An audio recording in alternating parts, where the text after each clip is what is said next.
Provérbios, capítulo 16.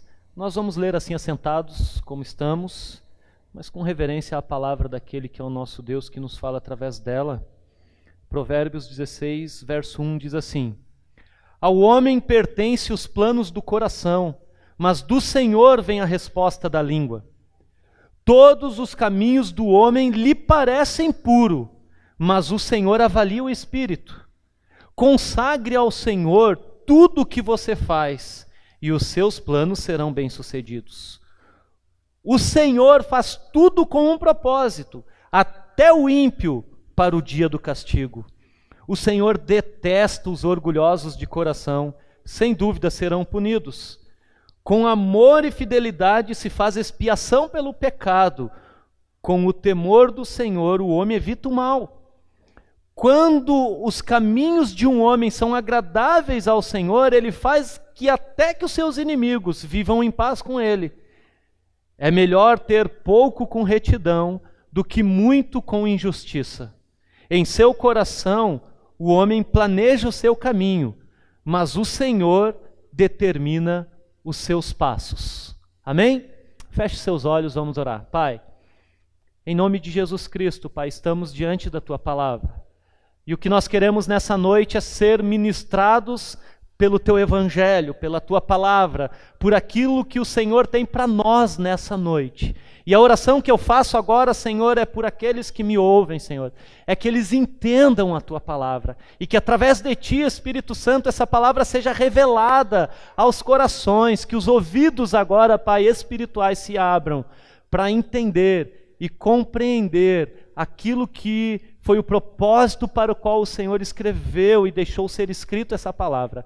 Que haja entendimento, que haja edificação na Tua igreja e que a glória seja dada ao Teu santo nome. Em nome do Senhor Jesus. Amém e amém. Amém, meus irmãos? Provérbios 16, Provérbios de Salomão. Quando você lê Provérbios, tem uma palavra dentro de todo o livro que é o tema central do livro inteiro de Provérbios, que é uma palavra bem simples e bem fácil, que é sabedoria. Então você vê que o tema central de tudo que Salomão escreveu em Provérbios tem um objetivo: tornar você sábio. Tornar você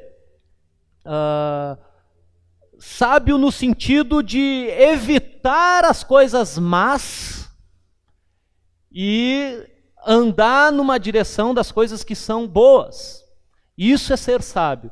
Diz que, eu ouvi falar certa vez, e acredito nisso, que sabedoria não tem a ver com a quantidade de conhecimento que você tem, mas sabedoria tem a ver como que você anda e pratica no seu cotidiano de vida o que você conhece. Por isso que eu digo que não basta você conhecer a palavra de Deus, não basta você saber, pastor, mas eu já li 355 vezes a Bíblia. E daí? O que importa é o que você faz com o que você lê na Bíblia. O que importa é o que você pratica da palavra de Deus. E o tema da mensagem que eu quero trazer de hoje é um tema que, como sempre, tem inquietado o meu coração como pessoa, mas como pastor dessa igreja também, que é sobre as nossas angústias.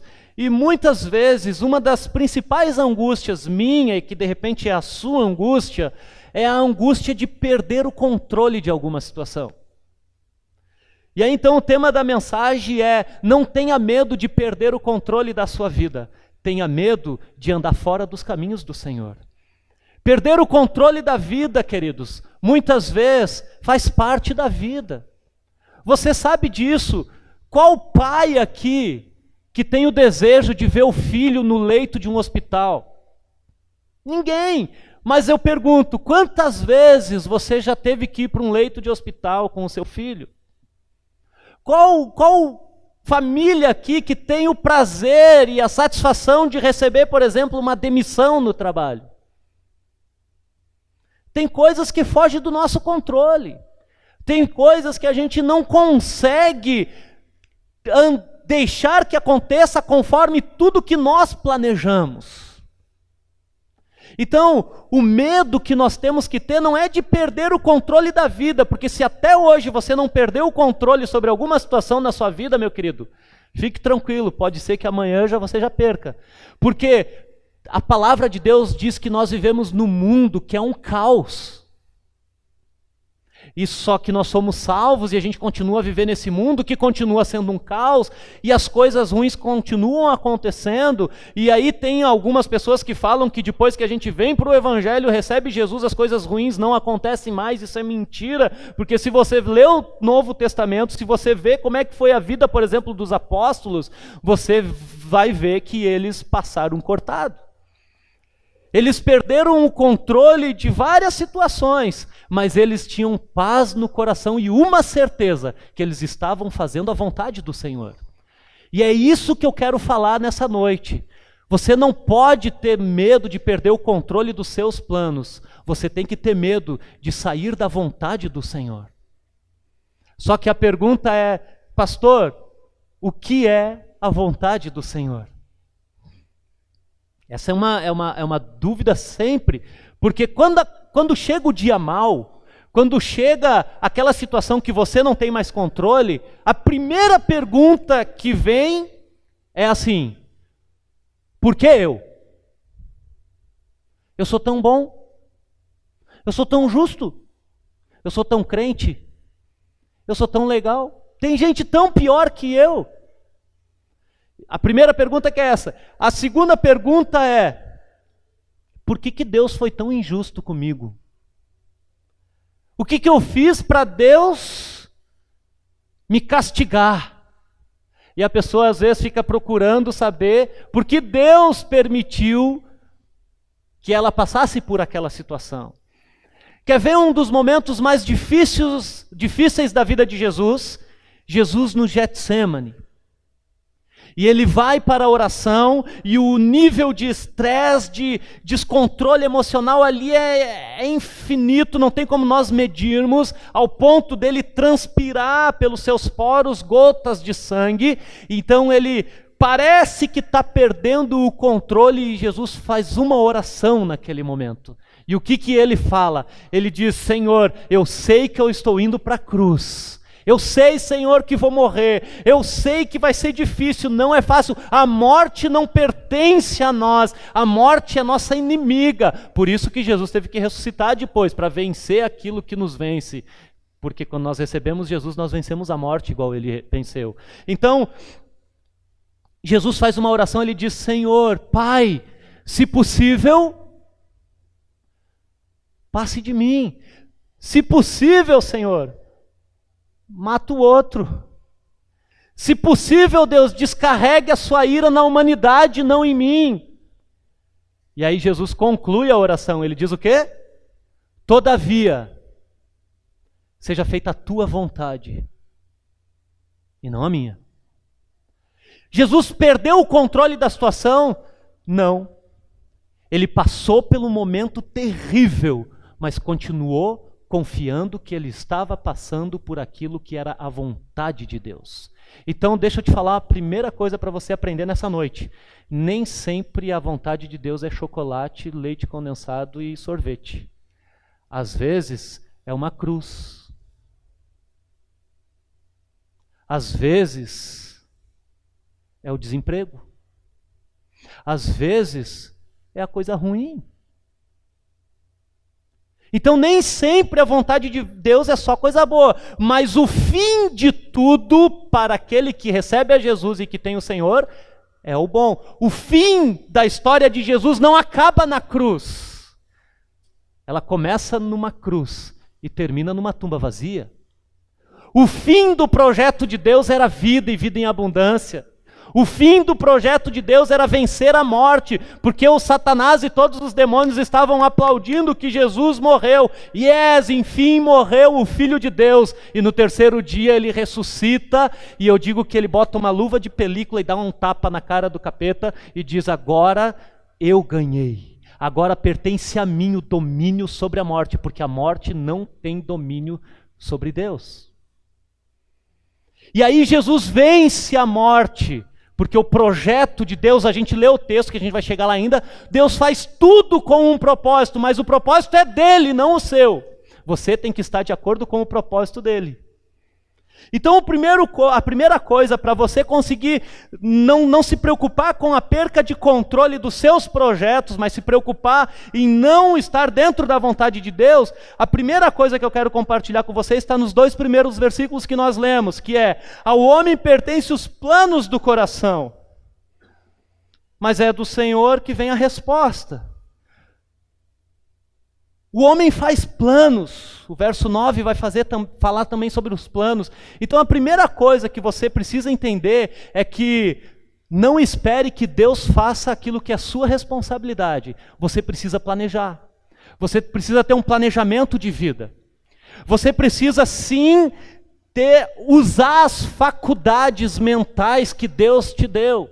Você tem um cérebro, você tem aí dentro da sua cabeça uma máquina poderosa que pode ser usada para fazer o bem ou pode ser usada para fazer o mal.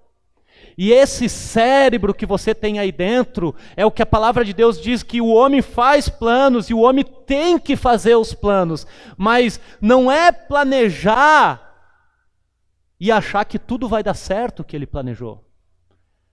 Porque o Salomão, segundo a própria palavra de Deus, é a pessoa mais sábia que pisou nessa terra. E se você for ler Eclesiastes depois, e vai descobrir o que ele descobriu da vida. Você vai ver que ele descobriu que o homem de fato planeja, mas se esse homem que planeja, ele não espera que se cumpra na vida dele a vontade de Deus, ele vai se frustrar sempre com os seus planejamentos.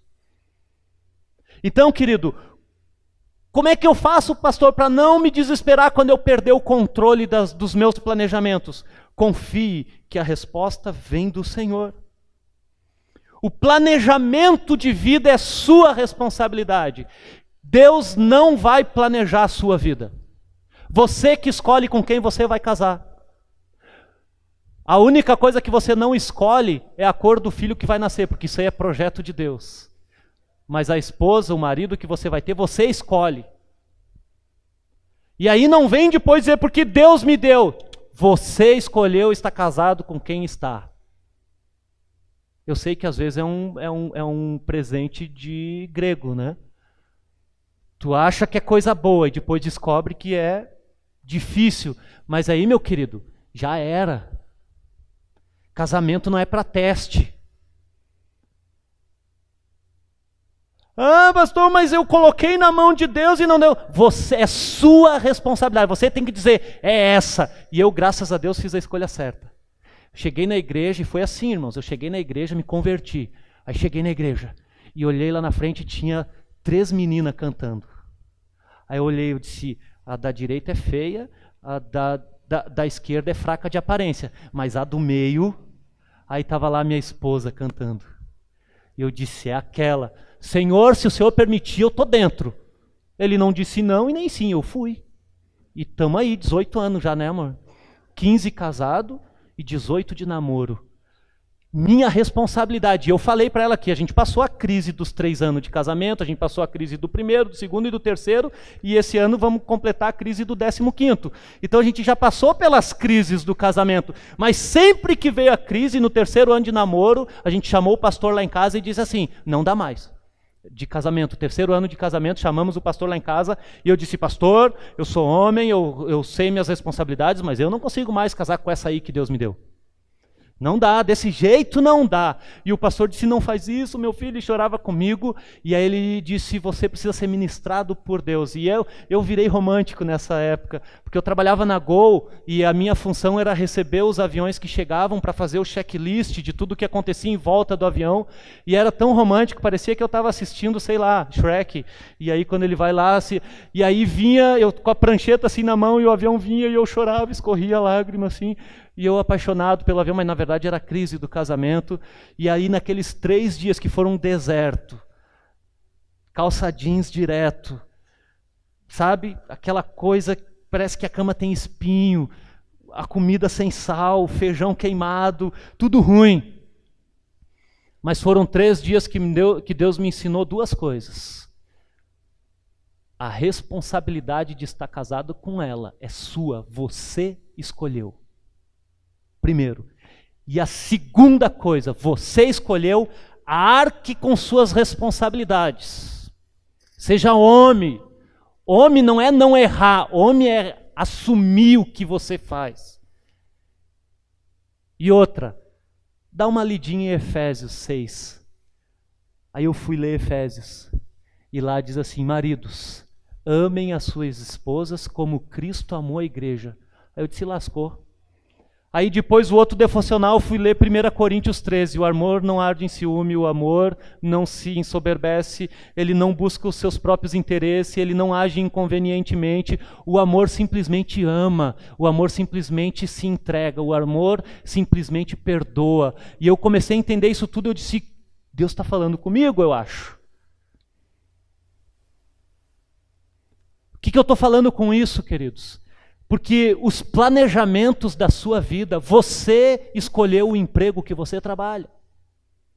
Ninguém botou uma arma na tua cabeça e disse: vai para aquela empresa. Você escolheu, você é responsável pelos teus planos.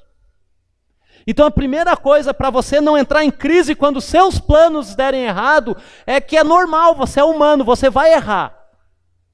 Você vai pensar que errou, que casou com a pessoa errada, mas calma. Você vai pensar que está no emprego errado. Quando a gente fala de casamento, emprego, você vai achar que escolheu a maneira errada. Mas saiba que o verso 2 diz que todos os caminhos do homem parecem justos. Querido, você não planeja pensando no seu fracasso. Ou alguém aqui planeja o seu fracasso? Quem aqui planejou o seu fracasso para amanhã? Ninguém. Porque ninguém planeja o fracasso. Todo mundo acha que vai ser coisa boa. Vai dar boa esposa, vai dar bom marido, vai ser um excelente filho. O meu filho vai, todos os caminhos parecem bem, parece bom, mas o Senhor avalia o espírito. Por quê? Porque o espírito, querido, não é domínio seu, é a parte do Senhor, é onde Ele pode dominar, é onde Ele pode colocar a mão. Então, planeje, faça os seus planos, mas saiba que o ponto final quem dá é Deus. Seja responsável pelos seus planejamentos e pelas suas escolhas. Confie que o Senhor está cuidando dos seus caminhos. Esse é o primeiro ponto. E o segundo ponto, pastor, para que eu não me desespere quando eu perco o controle de alguma coisa, o verso 3, leia aí na sua Bíblia, diz assim: consagre ao Senhor tudo que você faz. E esse é um problema para nós. Porque consagrar aqui, não sei se você já foi estudar essa palavra, significa tornar sagrado, dedicar a Deus. Eu gostei mais da definição tornar sagrado. Tornar sagrado o quê, pastor? O culto domingo à noite? A reunião do pequeno grupo na minha casa? Não. Tudo que você faz, tudo é tudo. Tudo é ausência de nada. É tudo. Ou seja, até aquilo que tu considera mais insignificante dentro do seu cotidiano de vida, torne sagrado. Consagrar ao Senhor, querido, não é vir domingo à noite e dizer: Senhor, agora eu entrego nas tuas mãos, e você sai daqui e volta a fazer as coisas do jeito que você quer. Não, consagrar tudo é a partir do momento que você sabe que você tem que planejar, que você tem que fazer a sua parte, mas para que isso dê certo aos olhos do Senhor, precisa tornar sagrado aquilo que você faz. E aí as pessoas acham que tornar sagrado é aquelas coisas que a gente faz dentro da igreja. E não é. Tornar sagrado é, por exemplo, saber que é para Deus que você está fazendo. Seja qual profissão é a sua. Se é professor, se é médico, se é pedreiro, se é faxineiro, se é mecânico, sei lá qual é a tua profissão. Consagrar ao Senhor tudo que você faz é entender que a partir do momento que tu faz alguma coisa no seu trabalho, na sua escola, dentro da sua casa, no seu grupo de relacionamento, isso tem que ter a intenção do seu coração. Preste atenção na sua responsabilidade. Ah, mas por que Deus permitiu? Às vezes Deus permite porque Ele conhece o seu coração. A intenção do coração que tem que consagrar. A intenção do coração é tornar sagrado tudo que a pessoa faz. Para quê, pastor? Para o versículo 3 se concluir e se realizar na sua vida. Olha aí na sua Bíblia. Para que os seus planos sejam bem-sucedidos. Pastor, eu quero que Deus abençoe, quero que dê tudo certo. Ok, mas você tem consagrado tudo o que você faz ao Senhor? Pastor, eu quero que o meu casamento, eu gostei do casamento hoje, eu quero que o meu casamento seja melhor, pastor. Ok, consagre mais a sua vida. Quando você estiver lavando o arroz, diz, eu estou lavando para o Senhor. Quando você estiver escolhendo as frutas para fazer o suco, compre como se fosse para o Senhor. Coloque como se fosse para Deus, porque daí tu vai fazer para o seu marido e ele vai dizer, colocou sazon, fez com amor. E o marido, tudo que você faça para a sua esposa, faça com um olhar de consagração. Saiba que você primeiro está fazendo para Deus. E para Deus, querido, você dá o seu melhor ou o seu pior? Hã? Ah, que bom. Para Deus a gente sempre faz o melhor, o louvor é melhor, a roupa para vir no culto é melhor, para tudo é melhor. Consagrar ao Senhor é quando você entra dentro do carro e diz, Senhor, é para Ti esse carro.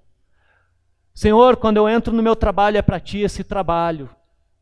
Senhor, quando eu entro na internet, é para Ti, Senhor, os meus olhos são Teus agora, Senhor. Que o meu dedinho do mouse seja Teu agora, Senhor. Senhor, que eu consagro ao Senhor, inclusive, Senhor, aqueles amigos que eu sigo no Instagram, no Facebook, no Snap, no Tinder. Consagre ao Senhor o seu dedinho, ou os seus dedinhos. Pastor, eu quero que o Senhor abençoe o meu casamento, mas tu entra no seu celular e só vê porcaria. E irmãos, e eu estou falando de coisa séria aqui, eu estou tratando gente aqui dessa cidade, não é da igreja, mas que estão separando por causa de WhatsApp. Consagre ao Senhor o seu WhatsApp, querido. Lembre daquilo que a gente estava conversando hoje, brincando no almoço, que o Senhor está vendo. Quer que o Senhor abençoe? Lembre que os sites que você está acessando, o Senhor é para o Senhor. Agora, tu convidaria Jesus para entrar nas websites que você entra? Você chamaria o Senhor para aquela conversa do WhatsApp no privado ou para aquela mensagem do Instagram? Deus aprova aquilo, porque consagrar é tornar sagrado aquilo também. Não é só vir no culto, é tudo que você faz. Então é no WhatsApp, no Snap, em tudo. É na casa, é na escola, é a caneta, é o que tu fala para o professor, é o que tu responde para o patrão, é o que tu como patrão faz para o funcionário, isso tudo tem que ser consagrado. Então olha só que legal, você planeja, você sabe que Deus está no controle, mas a intencionalidade da bênção do Senhor está sobre a sua vida ou não, ou seja, da direção do Senhor está na sua vida ou não, é o ato de você consagrar ao Senhor a sua vida. E não esperar que o Senhor faça a sua parte. Tem gente que diz assim, ai Senhor, me livra dessa página da internet. E o cara vai lá e digita. Ai, Senhor, me livra. Meu querido, fuja da tentação. Eu lembro que quando eu era jovem, um pouco mais, porque eu ainda sou, quando eu era jovem, lá pelos 15, 16, eu comecei a namorar com a Vanessa, eu tinha 17 anos. E aí eu recém-convertido, e eu tinha algumas vontades que os jovens de hoje não têm, mas naquela época eu tinha umas vontades. E eu ia conversar com o meu pastor, eu dizia, pastor do céu, eu senti umas vontades. Ele disse, sério, Deus te fez assim. Eu disse, olha que joia. Ele disse assim, mas sabe o que tu tem que fazer? Toma um banho gelado. Gelado, passa à vontade. Sabe o que tu faz? Chama Jesus. Ô Jesus, vamos comigo lá na casa da minha namorada. Vamos comer pizza com nós, Jesus. E toma um banho gelado. Não esquece do banho gelado. Consagrar ao Senhor. Senhor, eu quero consagrar minha família, eu quero consagrar meu namoro, querido. Torne sagrado as tuas atitudes. Ou seja, tenha consciência que de Jesus está ali, que Ele está te aprovando, Ele está dando um like na sua atitude. Ele está dizendo, cara, é assim mesmo. Continua assim. Porque a consequência disso, querido, é que os seus planos, olha só, Deus fala para você consagrar porque a intenção é abençoar a sua vida. O beneficiado disso tudo não é Deus. Cara, Deus vai continuar sendo Deus se você for ou não para o inferno. Ele vai continuar santo, Ele vai continuar justo, Ele vai continuar bom. A ordenança de consagrar é para que você seja livre do mal. Deus não vai ser mais Deus ou menos Deus se todos aqui forem para o inferno ou para o céu. A diferença é que se você for para o céu, Ele vai se alegrar pela sua vida, mas o benefício é seu. O benefício é nosso. O benefício é seu. O plano é teu. A vontade do Senhor é abençoar o teu plano, mas você tem que fazer a tua parte. Ah, então consagrar e vir no culto. Não, querido, vir no culto é o mínimo que você pode fazer. Terceiro lugar, verso 4. O Senhor faz tudo com um propósito, até o ímpio para o dia do castigo.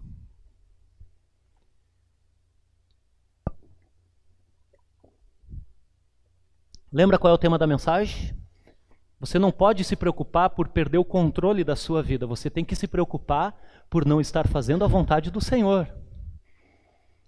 Porque quando o Salomão vai falar no versículo 4 que o Senhor, tudo que Ele faz tem um propósito, Ele não está falando dos teus planos agora.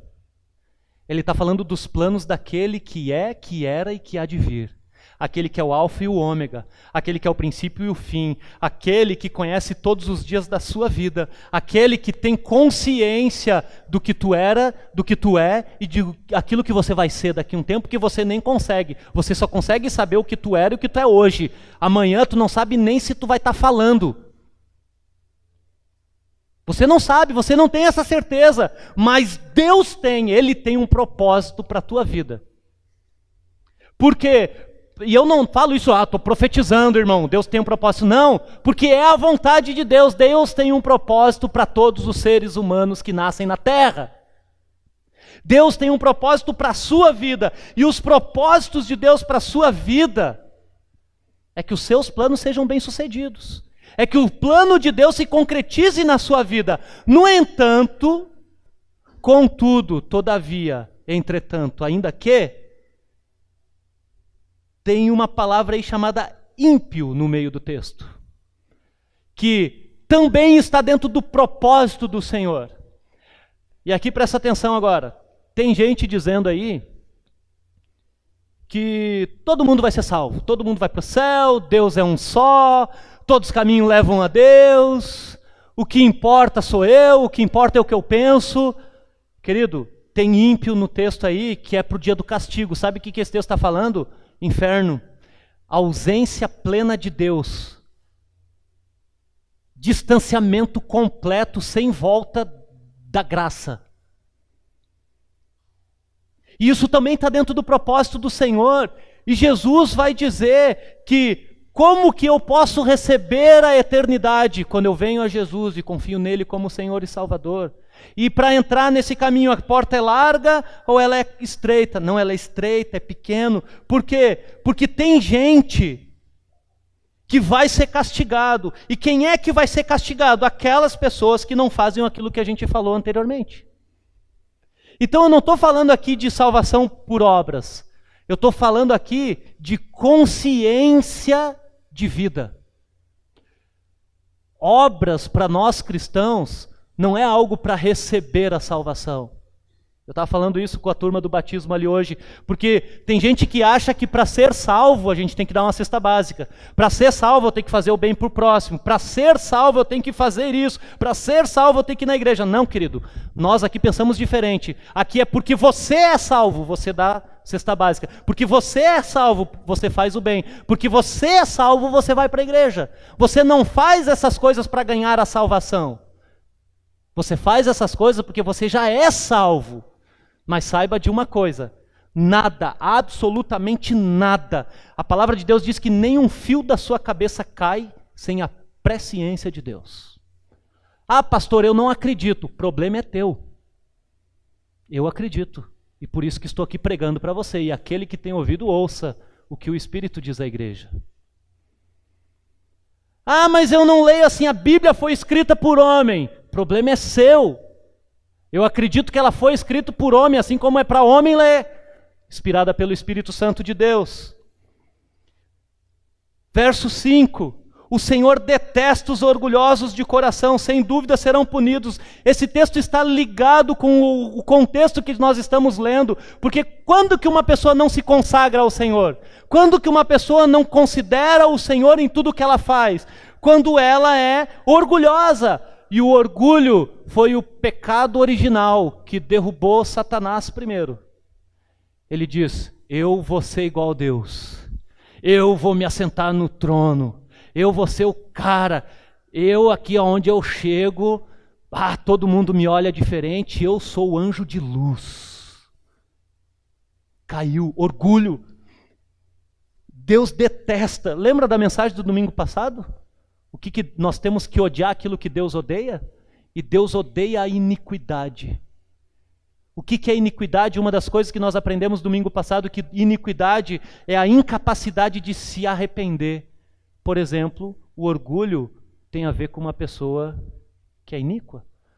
Se você for ler sobre a história de Jesus, você vai ver que as qualidades e as qualificações de Jesus é justamente o contrário de orgulhoso. Ele era Deus, ele era o Senhor Criador. E na consumação do século ele se faz carne e encarna em Jesus Cristo para lavar o pé dos discípulos, para morrer numa cruz como um maldito e para ressuscitar no terceiro dia. Jesus e Deus faz o caminho inverso do orgulho. Ele era o Todo-Poderoso e se faz carne. E Filipenses diz que ele foi reconhecido em figura humana. As pessoas olhavam para Deus e viam um homem. As pessoas tocavam, nunca dizia que era Deus, mas era carne. E só conseguiam ver que era Deus porque eles diziam, não existe nenhum outro que pisou na terra que faz as coisas que este faz. Nunca na história dos hebreus tinham visto um cego de nascença voltar a ver. E Jesus cuspiu no chão e tocou-lhe o lodo nos olhos do cara e o cara voltou a ver. E aí os fariseus começaram a pesquisar, não, alguma coisa deu errado, não, é Deus que está aqui. Jesus fez o caminho inverso e Deus detesta o coração, sem dúvida serão punidos. Pastor, eu até luto contra o orgulho, mas eu quero a bênção de Deus, querido, não tem como. Se você é orgulhoso, e orgulhoso é aquele cara que não consegue se arrepender, aquele cara que acha que é o melhor sempre, que não existe ninguém que é melhor que ele, porque ele é sempre o bom, porque ele é sempre o cara, Deus detesta esse tipo de gente. Se você ler o Salmo 51, você vai ver que Deus resiste aos orgulhosos, mas concede graça aos humildes. Eu acho que a Vitória orou isso aqui hoje.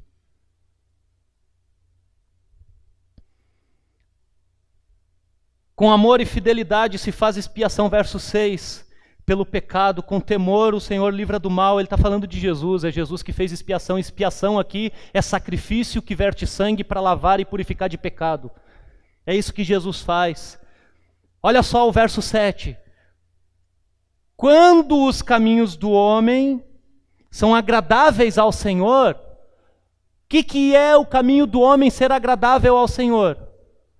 Quando ele sabe que é o Senhor que determina os seus passos e quando ele consagra ao Senhor tudo aquilo que ele faz. Aí se torna agradável ao Senhor. Qual é a consequência? Verso 7, leia na sua Bíblia. Quando os caminhos dos homens, os caminhos de um homem são agradáveis ao Senhor, ele faz que até os seus inimigos vivam em paz com ele. Ou seja, é um contraditório. O cara tem inimigo, mas até os inimigos chegam para ele e dizem, cara, como tu é um cara legal. Pô, tu é gente boa, né? Cara, eu tentei não gostar de ti, mas não tem como. Por quê? Porque a obra de Deus na vida de uma pessoa. E daí entende que o nosso grande perigo não é perder o controle da nossa vida, o nosso grande perigo é sair da vontade de Deus e daquilo que Deus tem.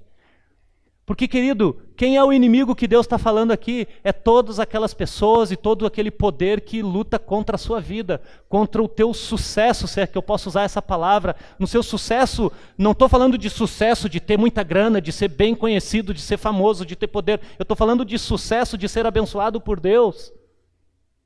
De conseguir deitar na cama e dizer, cara, que bom que eu estou acordando hoje de manhã, que eu tenho saúde, que o bico de papagaio dói menos que ontem, né? Gratidão. Verso 8, olha como é que é a cabeça do cara que anda fazendo a vontade do Senhor. É melhor ter pouco com retidão do que muito com injustiça. E o verso 9 para a gente encerrar. Em seu coração o homem planeja o seu caminho, mas o Senhor determina os seus passos. Determinar aqui, querido, você não pode ir contra.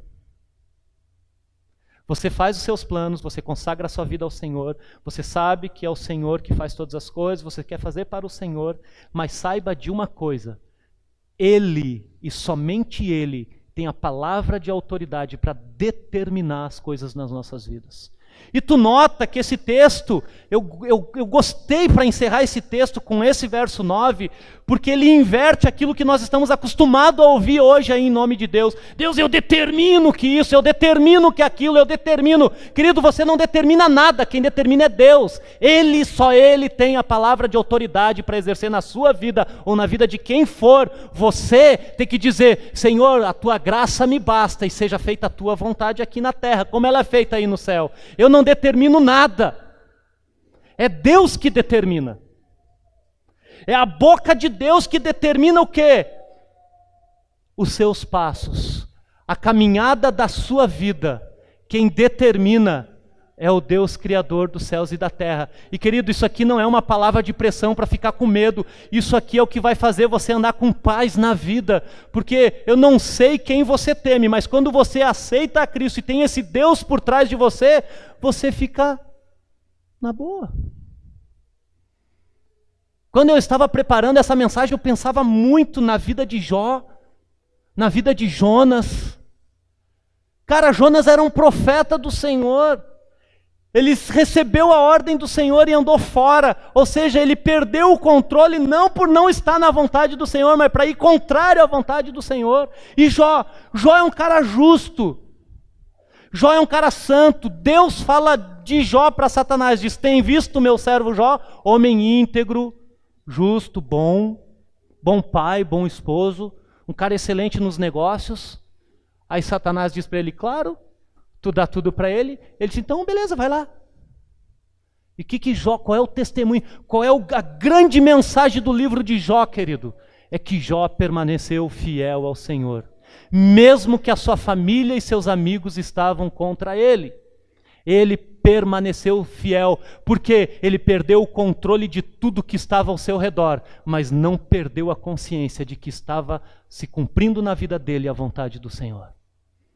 Então, meu querido, que você saia daqui dessa noite crendo que você tem que fazer os seus planos, que você tem que fazer, e você é dono da sua vida e é responsável pelas suas escolhas, mas faça escolhas pensando no Senhor.